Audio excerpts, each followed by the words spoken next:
अस्सलाम वालेकुम to all of you. Welcome to our channel knowledge in. उम्मीद है आप सब खैरियत से होंगे। तो आज हम द नेशन न्यूज़पेपर जो है इसका एक एडिटोरियल डिस्कस करेंगे। बहुत ज़्यादा इम्पोर्टेंट है करंट अफेयर के हवाले से, ठीक है, वन पेपर के हवाले से एंड ऐसे के लिए तो ऑब्वियस सी बात है, बहुत ज़्यादा इम्पोर्टेंट टॉपिक है। ब्रदरहुड स्ट्रेंथन, ठीक है, ये हमारा टॉपिक होगा जी आज का। President Zardari's visit to China has been a strong reaffirmation of the deep ties that bind the two nations.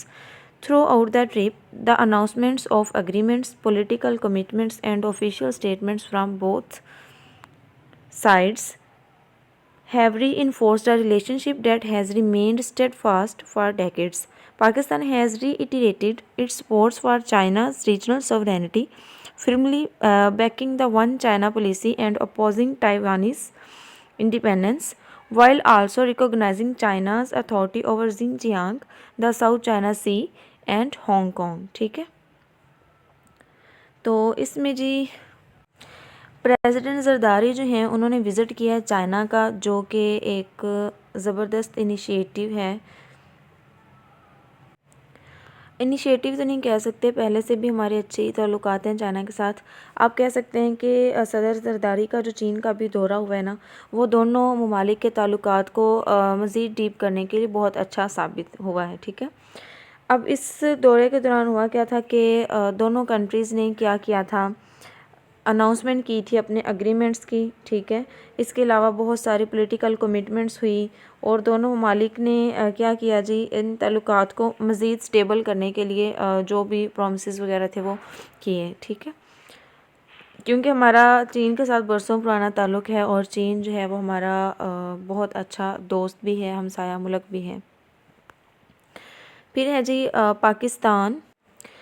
Pakistan ने क्या किया जी, चाइना की जो सोवरेनिटी है उसको तो तस्लीम किया ही हुआ है। ठीक है, इसके अलावा चाइना की जो वन चाइना पॉलिसी इन्होंने इंट्रोड्यूस करवाई थी, पाकिस्तान ने उसको भी तस्लीम किया, उसकी मुकम्मल हमायत की। इसके अलावा ताइवानीज़ इंडिपेंडेंस जो है ना, पाकिस्तान ने उसको अपोज़ किया। ठीक है, इसके अलावा पाकिस्तान ने चाइना का जो हक़ है, जो अथॉरिटी है ज़िनजियांग पे, साउथ चाइना सी पे और हांगकांग पे, उसको तस्लीम किया।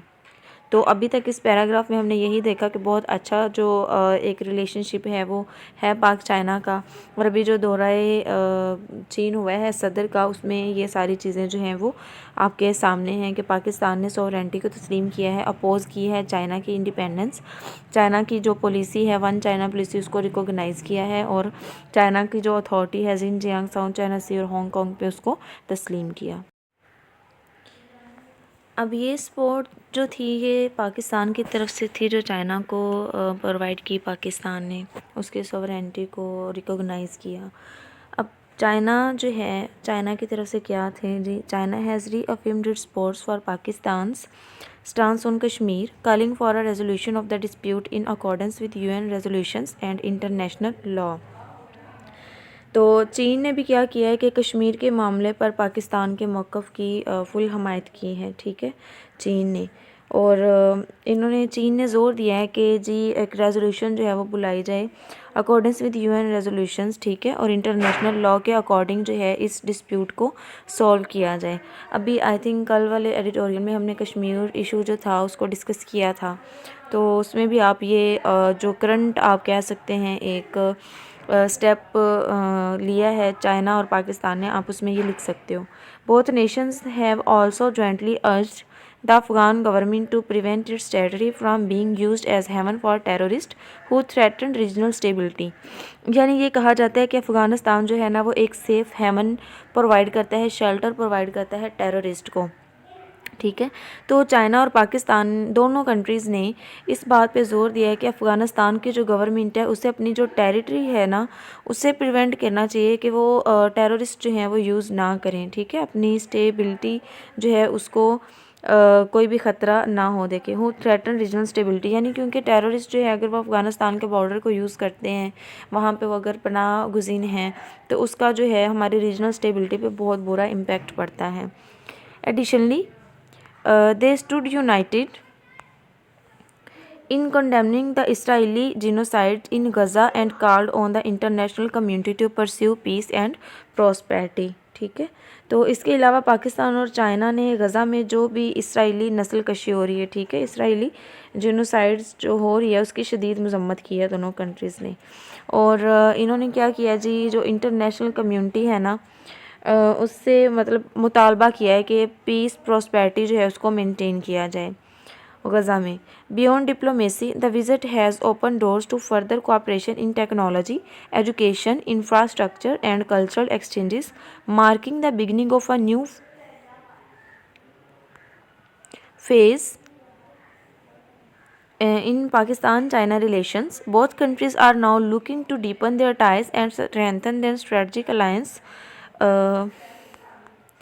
Like never before. ठीक है, तो इसके अलावा इन दोनों कंट्रीज़ ने क्या किया जी, अपनी कोऑपरेशन जो है उसको मज़ीद बूस्ट किया है टेक्नोलॉजी में, एजुकेशन में, इंफ्रास्ट्रक्चर में, कल्चरल एक्सचेंज वगैरह में। ठीक है, और दोनों कंट्रीज़ जो हैं वो अपने जो टाइज़ हैं उसको मज़ीद स्ट्रेंथन करना चाहते हैं और इस तरह का एक स्ट्रेटजिक अलायंस बनाना चाहते हैं जो पहले कभी भी नहीं बना।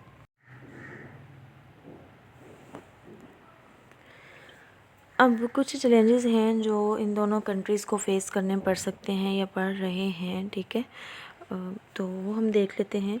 How ever a persistent challenge remains the threat of terrorism, यानी सबसे पहला जो चैलेंज है इन दोनों कंट्रीज़ के लिए, इन दोनों को छोड़ के आप अफ़गानिस्तान की बात कर सकते हैं, यानी पाकिस्तान के बॉर्डर के साथ जो भी कंट्रीज़ हैं सबकी जो स्टेबिलिटी है वो ड्यू टू टेररिज्म आप कह सकते हैं on the brink of chaos, जो है ना तबाही के दहाने पे ही खड़ी हुई है स्टेबिलिटी जो है कंट्रीज़ की। इसी वजह से कंट्रीज़ के आपस के जो रिलेशन है ना जस्ट बिकॉज ऑफ टेररिज्म वो जो हैं आप कह सकते हैं ख़राब है। तो सबसे पहला जो इन दोनों कंट्रीज़ को परसिस्टेंट चैलेंज का सामना है वो है जी थ्रेट ऑफ टेररिज्म।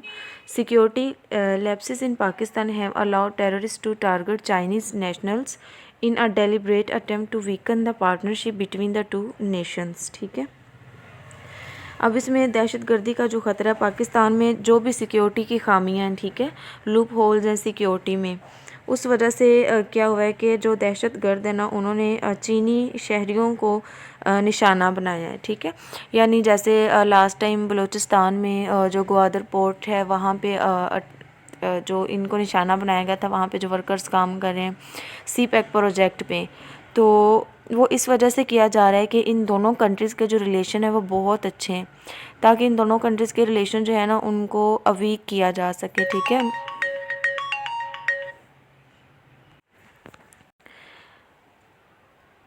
नेक्स्ट है जी their ultimate goal is to disrupt Pakistan collaboration with China, particularly along the China Pakistan economic corridor and its vital maritime end point Gwadar port. अब टेररिस्ट जो हैं उनका अल्टीमेट गोल क्या है कि डिसरप्ट कर दें पाकिस्तान चाइना की कोलैबोरेशन, पार्टिकुलरली कहाँ पे जी, सी पैक जो इनका मंसूबा चल रहा है उसको कामयाब नहीं होने देना चाहते। ठीक है, तो ग्वादर पोर्ट जो है इसी वजह से इसको बनाया जाता है निशाना टेररिस्ट अटैक का। अब यहाँ पे ऊपर जो हमने चीज़ पढ़ी कि थ्रेट जो है वो कौन सा है, कौन सा चोकिंग पॉइंट है, तो इसमें अब सुजेशन क्या है इन दोनों कंट्रीज़ के लिए कि अपने ये जो रिलेशन है उसको किस तरह से बेहतर कर सकते हैं। Both Nations must now enhance cooperation इन इंटेलिजेंस शेयरिंग। ठीक है, इंटेलिजेंस शेयरिंग जो है वहाँ पे इन दोनों कंट्रीज़ को अपनी जो आप कह सकते हैं कोऑपरेशन है उसको बूस्ट करने की ज़रूरत है, सिक्योरिटी मेजर्स लेने की ज़रूरत है, and military and law enforcement coordination to jointly and decisively eliminate this threat. ठीक है, यानी सिक्योरिटी मेजर्स लें दोनों कंट्रीज़, लॉ इन्फोर्समेंट कोऑर्डिनेशन करें मिलिट्री पे, फिर इस थ्रेट को ही एलिमिनेट किया जा सकता है। अदरवाइज़ जो है ना ये परसिस्टेंट थ्रेट जो है टेररिज्म का वो ऐसे ही रहेगा। ठीक है, तो ये 2-4 सजेशंस थी। नेक्स्ट है जी Pakistan must ensure that economic benefit of this alliance are safeguarded against those who seek to undermine them. ठीक है, यानी पाकिस्तान जो है उसे चाहिए कि इकोनॉमिक बेनिफिट जो है ना इस अलायंस के उनको सेफ गार्ड किया जाए उन against those who seek to undermine them, यानी वो लोग जो इस मनसूबे को कामयाब होता नहीं देख सकते उनसे बचाया जाए, इकोनॉमिक बेनिफिट्स जो हैं उनसे सेफ गार्ड किए जाएँ। Only by securing these gains can Pakistan further solidify its partnership with one of the world's rising power and take it to even greater heights. ठीक है, तो इसी तरह ही पाकिस्तान कुछ सिक्योरिटी मेजर्स लेके और इंटेलिजेंस शेयरिंग वगैरह करके ही राइजिंग पावर जो है, चाइना की बात हो रही है, तो उसके साथ अपने जो रिलेशन है उनको स्ट्रेंथन कर सकता है। अदरवाइज़ जो है आप कह सकते हैं कि टेररिज्म की वजह से जो रीजनल स्टेबिलिटी होती है या कंट्रीज़ की आपस में रिलेशन है वो ख़तरे से हमेशा दो चार ही रहते हैं। ठीक है, तो ये आप कह सकते हैं कि आपको एक क्रक्स जो है पाक चाइना रिलेशन का वो यहीं से मिल गया है।